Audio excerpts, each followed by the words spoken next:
புதுச்சேரியில் சட்டப்பேரவை தேர்தலுக்கான தவேகாவின் தேர்தல் வாக்குறுதிகளை விஜய் அறிவித்தார். புதுச்சேரி தட்டாஞ்சாவடியில் தவேகாவின் தேர்தல் பிரச்சாரத்தில் பேசிய விஜய், திமுகவும் காங்கிரசும் கூட்டணி என்று சொல்லிக் கொண்டு சில தொகுதிகளில் ஒருவரையொருவர் எதிர்த்து நிற்பதாக கூறினார். தமிழ்நாட்டிலும் திமுக காங்கிரஸ் அணி குழப்ப அணியாகத்தான் இருக்கிறது என்றார். தவேகா ஆட்சி அமைந்த 6 மாதங்களில் உள்ளாட்சி தேர்தல்கள் நடத்தப்படும்.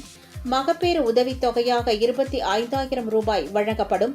அனைத்து அரசு பணிகளிலும் உள்ள காலி பணியிடங்கள் நிரப்பப்படும். 100% பயிர் காப்பீடு வழங்கப்படும். மீன்பிடிக்க செல்வோருக்கு லிட்டருக்கு 20 ரூபாய் மானியம் டீசலுக்கு வழங்கப்படும். ஒவ்வொரு குடும்பத்திற்கும் 25 லட்சம் ரூபாய்க்கு மருத்துவ காப்பீடு வழங்கப்படும். வறுமை கோட்டுக்கு கீழ் உள்ள குடும்பங்களுக்கு 200 யூனிட் வரை கட்டணம் இன்றி மின்சாரம் வழங்கப்படும். காரைக்கால், மாஹே, ஏனாம், மாஹே பகுதிகளில் 25% வளர்ச்சி செலவினங்களுக்கு உத்தரவாதம் அளிக்கப்படும் என வாக்குறுதி அளித்தார்.